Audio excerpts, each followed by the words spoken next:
Sunday के दिन हम किसी एक खबर का विश्लेषण करते हैं। जाहिर सी बात है, इस हफ्ते एक ही मुद्दा सबसे बड़ा रहा, वो था छात्रों का आंदोलन। अपने मुकाम तक एक तरह से कह सकते पहुंच गया। जो डिमांड कर रहे थे शिक्षा मंत्री धर्मेंद्र प्रधान का इस्तीफा, वो लेने में कामयाब हो गए। सब ने शाबाशी दी, लेकिन इस सब के बीच में एक और जो चेहरा है वो उभर कर आया, और वो है इस देश का leader of opposition Rahul Gandhi.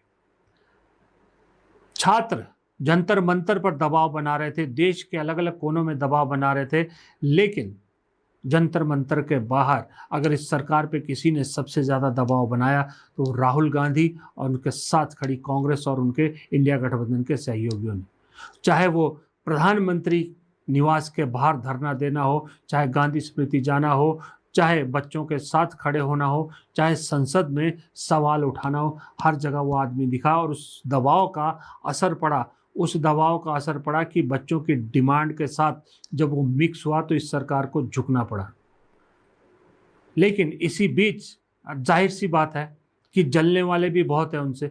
Rahul Gandhi से मोहब्बत करने वाले कम हैं, जलने वाले ज़्यादा हैं। राजनीति में कह रहा हूँ मैं, पब्लिक में नहीं, राजनीति में, जिसमें एक मोदी जी तो हैं ही, दूसरे केजरीवाल और उनकी पार्टी है। सवाल भी उठाए, बहुत सारे सवाल उठाए राहुल गांधी को लेकर। फिर एक सवाल ये भी उठा कि राहुल गांधी जंतर मंतर क्यों नहीं जा रहे। ये आपके दिमाग में भी कौंधा होगा कि राहुल गांधी जंतर मंतर क्यों नहीं जा रहे। इन सब सवालों का, और क्या ये एजिटेशन जो खत्म हो गया है, यहीं पर राहुल गांधी इसको छोड़ देंगे छात्रों के मुद्दों को, या अपने जो प्रोग्राम है उनके जरिए या किसी और तरीके से आगे ले जाएंगे, ये सब जानने के लिए, और राहुल गांधी ने जो किया प्रेशर बनाने के लिए, वो उनके दिमाग में क्या आया था, क्यों किया था, ये सब जानने के लिए उन्हीं के उस पूरे दौर में एक साथ जो शख्स खड़े थे, बहुत से लोग उनके साथ थे, लेकिन एक और शख्स थे जो आपको बहुत सारे फ्रेम में उनके साथ दिखे होंगे, पसीने से तरबतर, अनुपम। पहले भी आपने देखा, मेरे चैनल पे आए हैं।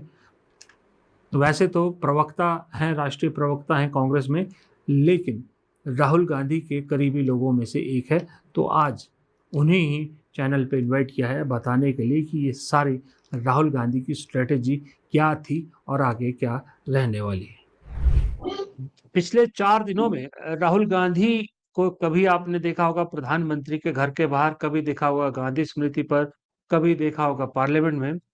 तो अनुपम जी आपको उनके आसपास हर वक्त दिखे होंगे, क्योंकि पसीने में लथपथ जो जितनी उनकी टीम है आपको दिखी होगी। तो आज अनुपम जी से गुजारिश की थी कि थोड़ा वक्त हमारे लिए भी निकालिए, थोड़ा समझने की कोशिश करें